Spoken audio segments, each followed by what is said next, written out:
2023년의 교회歴이 시작되는 대림절 첫 번째 주일입니다.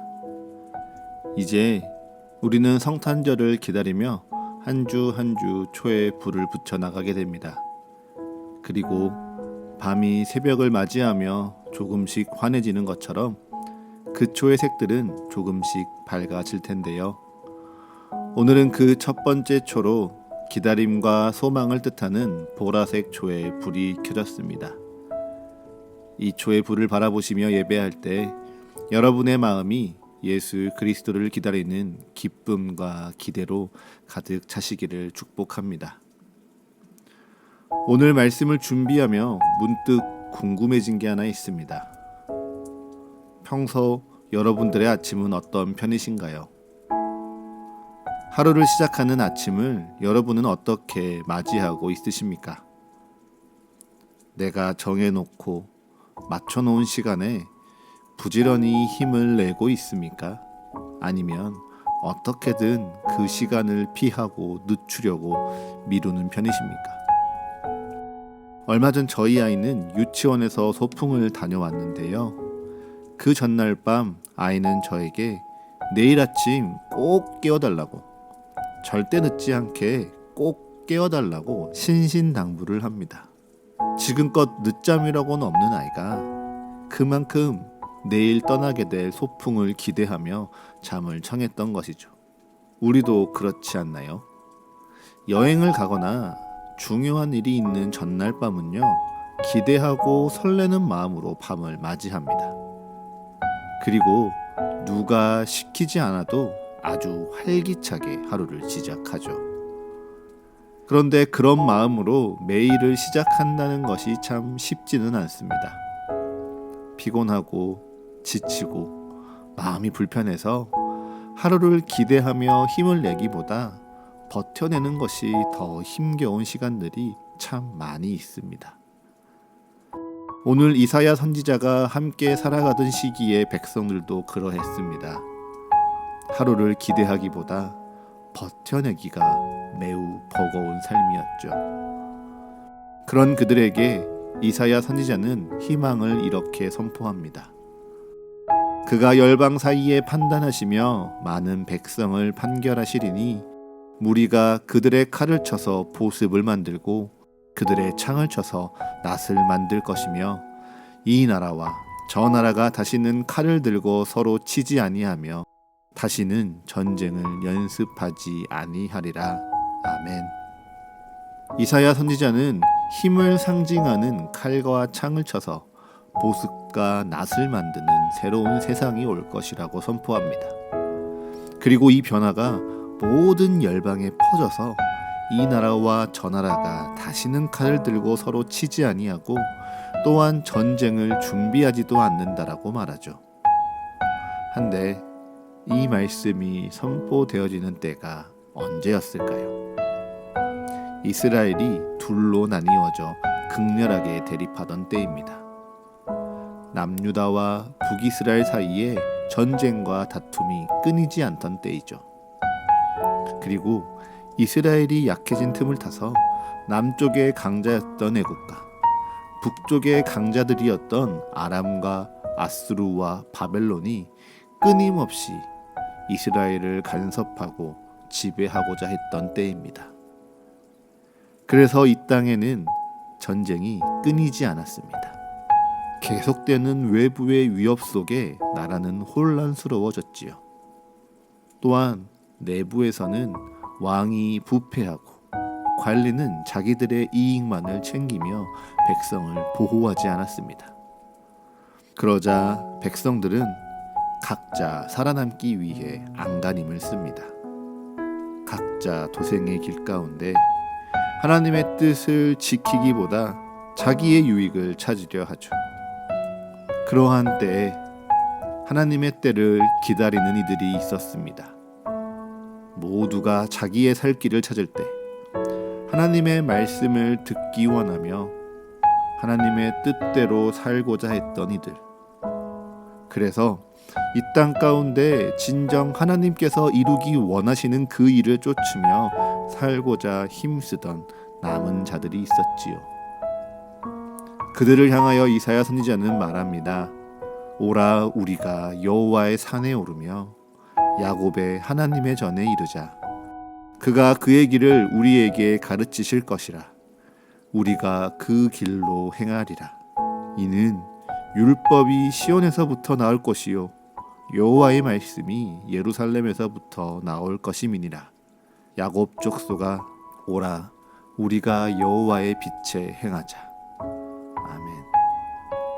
이사야 선지자는 하나님을 기다리는 자들에게 하나님의 때, 마지막 날이 분명하게 있으며 이 땅이 아니라 여호와께서 거하시는 거룩한 산, 거룩한 성전이 임한다라고 말합니다.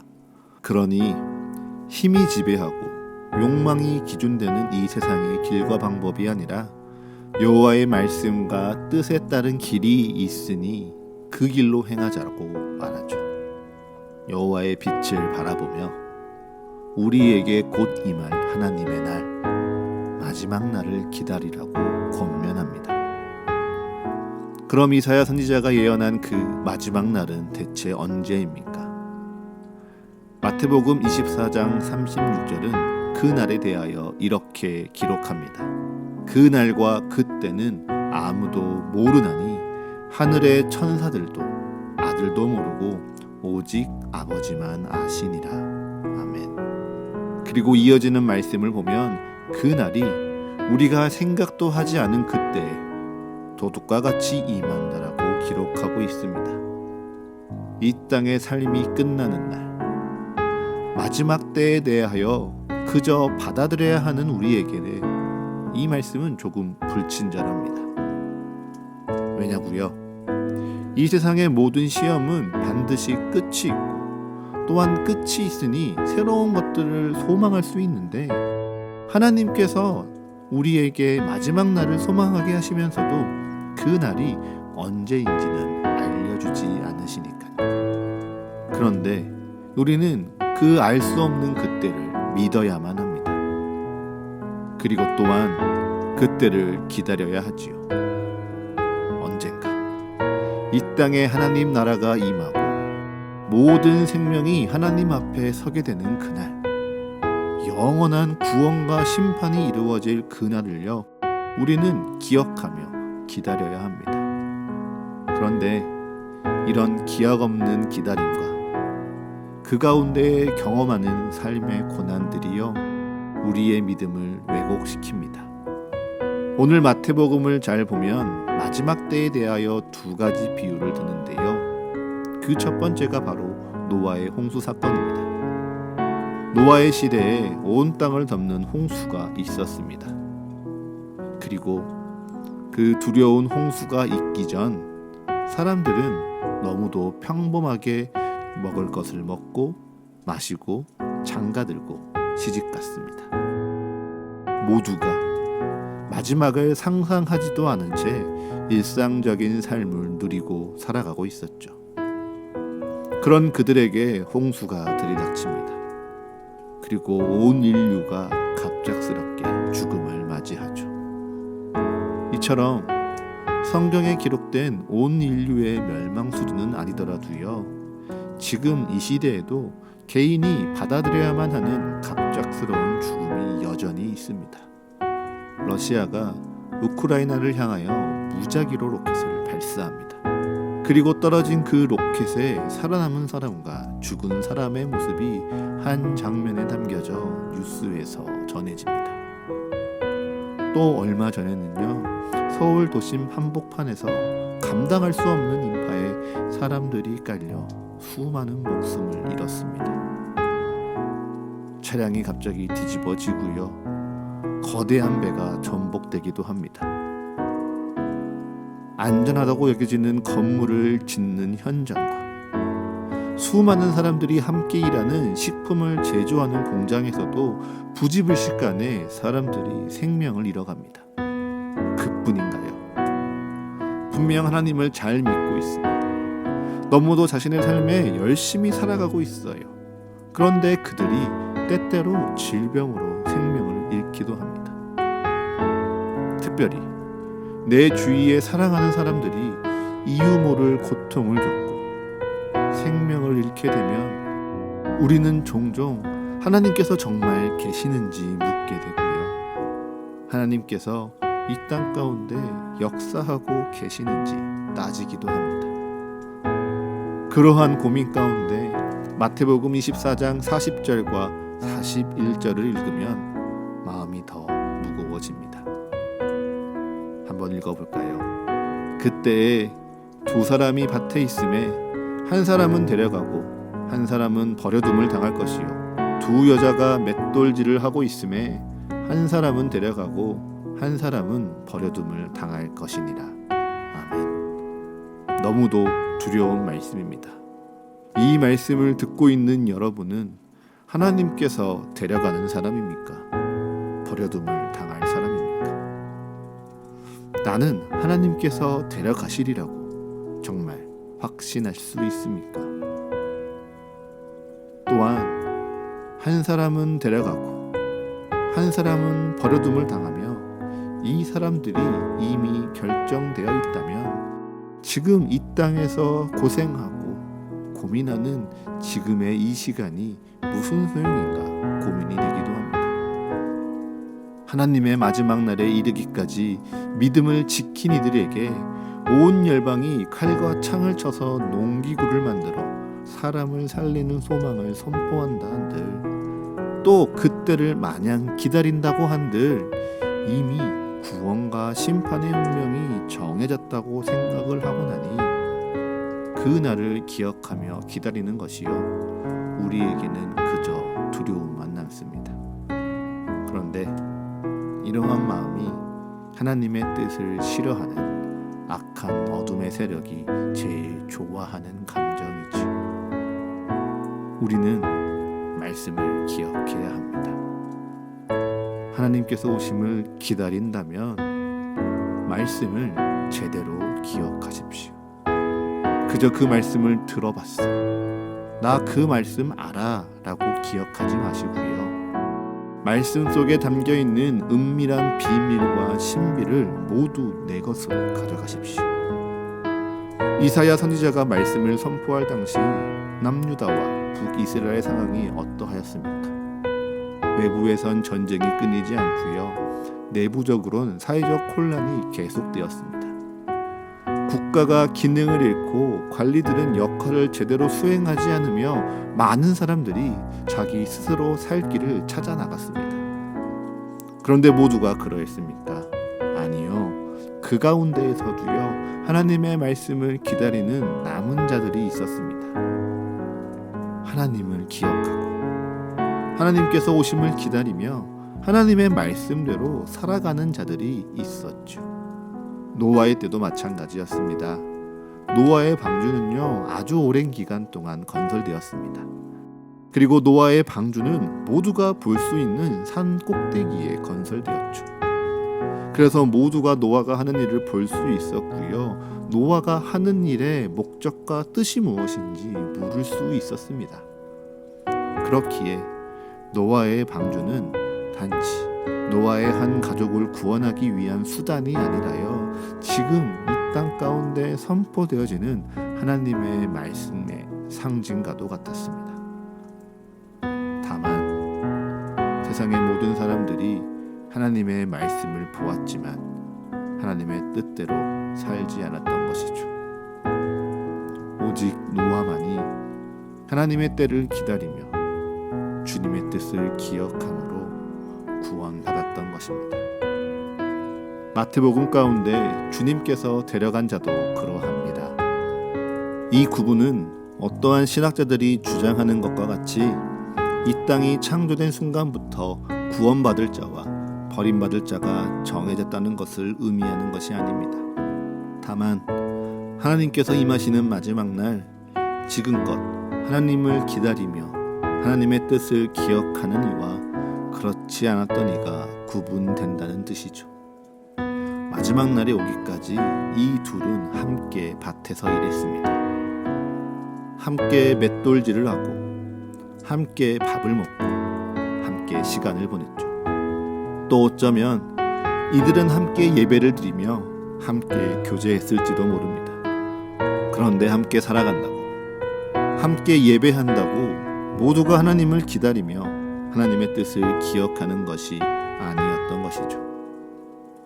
그들 가운데 진정 하나님을 기다리는 자만 주님께서 직접 데려가셨습니다. 반대로 하나님을 기다리지 않던 자들은 버려둠을 당하게 됐죠. 주님의 뜻을 기억하지 않는 자들은 심판 가운데 주님께서 내버려 두시는 것입니다. 그러니 여러분, 하나님의 이름으로 권하고 또 권합니다. 우리에게 하나님께서 오시는 그날이 있음을 반드시 기억하십시오. 그리고 하나님께서 오시는 그날을 두려움이 아니라 기쁨 가운데 기다리십시오. 하나님께서 오시는 그날을 기다리며 오늘을 헛되이 살아가는 것이 아니라 하나님의 뜻을 기억하는 의미 있는 하루로 살아가십시오. 그렇다면 오늘 성경은 주의 뜻을 기억하며 살아가는 의미 있는 삶을 무엇이라고 말씀하십니까? 로마서 13장 11절에서 14절의 말씀입니다. 또한 너희가 이 시기를 알거니와 자다가 깰 때가 벌써 되었으니 이는 이제 우리의 구원이 처음 믿을 때보다 가까웠습니다. 밤이 깊고 낮이 가까웠으니 그러므로 우리가 어둠의 일을 벗고 빛의 갑옷을 입자. 낮에와 같이 단정히 행하고 방탕하거나 술 취하지 말며 음란하거나 호색하지 말며 다투거나 시기하지 말고 오직 주 예수 그리스도로 옷 입고 정욕을 위하여 육신의 일을 도모하지 말라. 아멘. 이 말씀은 2000년 전도 그렇고 지금도 그렇고 우리에게 모두 동일하게 선포되고 있습니다. 그런데 그 날이 여러분 느껴지십니까? 매번 이 말씀을 통하여 마지막의 때의 위기와 긴박함을 말하지만 좀채 찾아오지 않는 마지막 날로 인해 우리는 이 말씀에 무감각해질지도 모릅니다. 그럼에도 불구하고 우리는 이 말씀을 반드시 기억해야 합니다. 왜냐고요? 하나님께는요, 천년이 하루 같고 또한 하루가 천년 같기 때문이지요. 그러하기에 우리의 시간을 중심으로 본다면 그저 허비되고 지나가 버린 날들이 하나님의 때를 중심으로 둔다면 하루하루 그 마지막 날을 향하여 가까워져 가고 있게 되는 것입니다.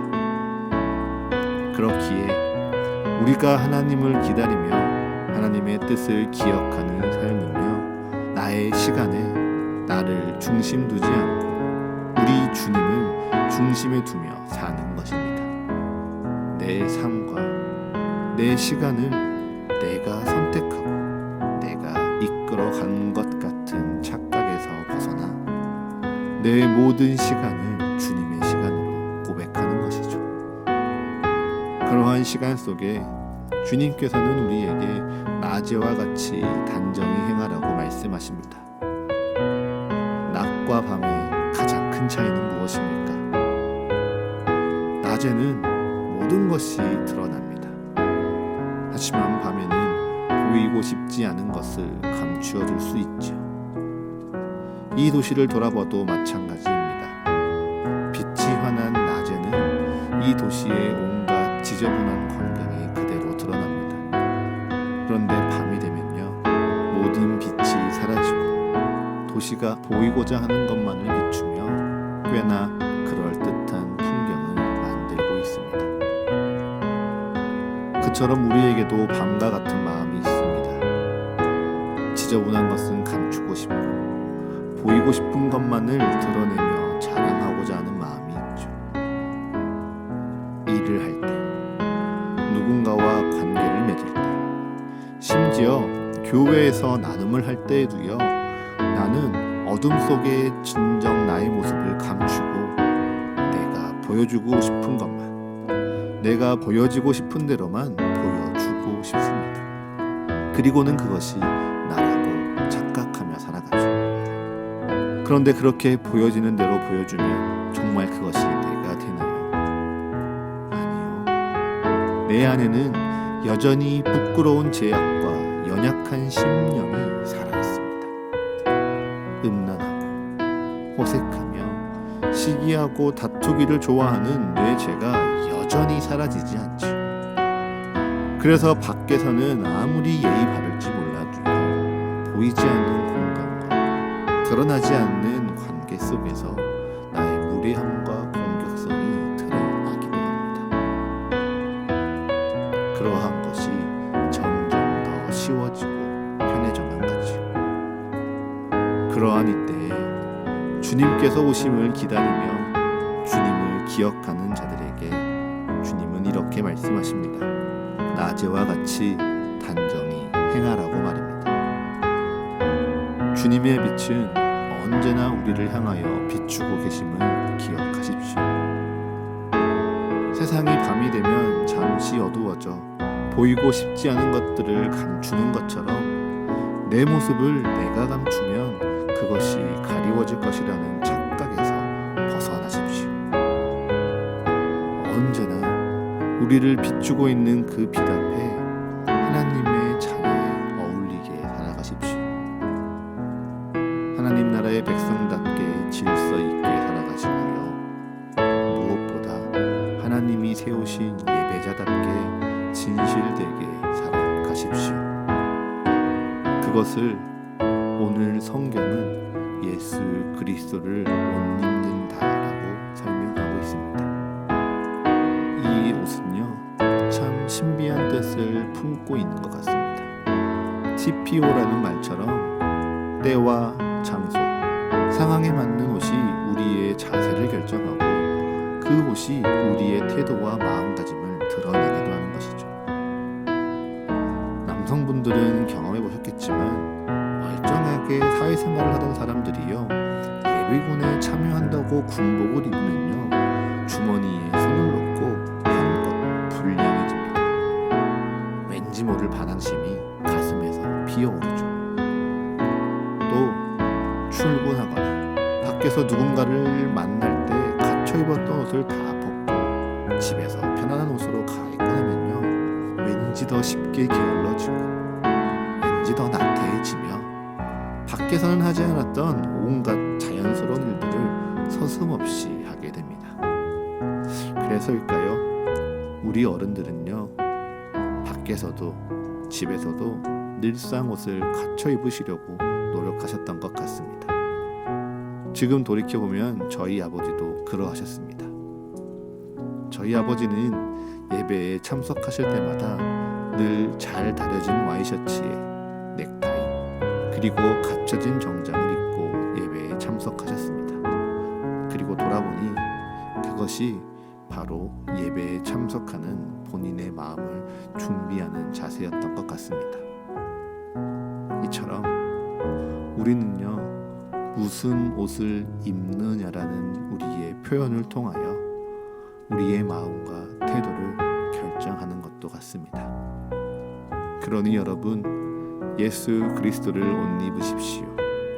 나의 의와 나의 뜻과 나의 계획으로 나를 두르고 나의 결점과 약점을 숨겨서 나를 포장하는 것이 아니라요, 오직 예수 그리스도의 사랑과 은혜의 고백으로 그 옷을 입으십시오. 나의 약점을 아시고 그것마저도 온전케 하시며 나를 주 뜻대로 사용하시는 그리스도의 은혜를 덧입는 그 신비를 경험하십시오. 그래서 이 땅에 하나님의 때를 기다리며 하나님의 때를 기억하며 하나님의 말씀대로 살아가는 거룩한 그리스도의 향기로 오늘을 살아내는 여러분이 되시기를 축복합니다.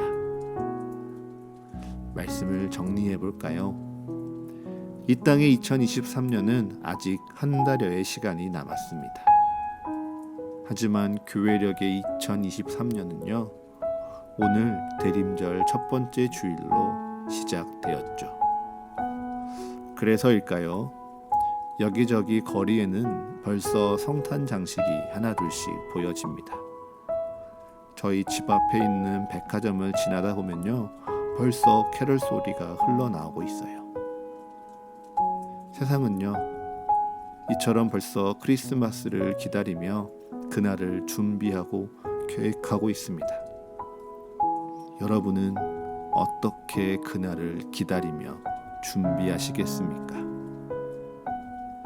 세상이 온통 산타클로스로 장식되고 선물을 준비하며 파티와 여행과 인간적인 즐거움을 가득 채우려는 그날을 여러분은 어떻게 기다리며 무엇을 기억하며 맞이하시겠습니까? 예수님께서 이 땅에 오시는 성탄의 아침을 기다리는 대림절 첫 번째 주일입니다. 이 예배를 시작으로 여러분의 하루하루가 주님을 기다리는 시간으로 새로워지시기를 축복합니다.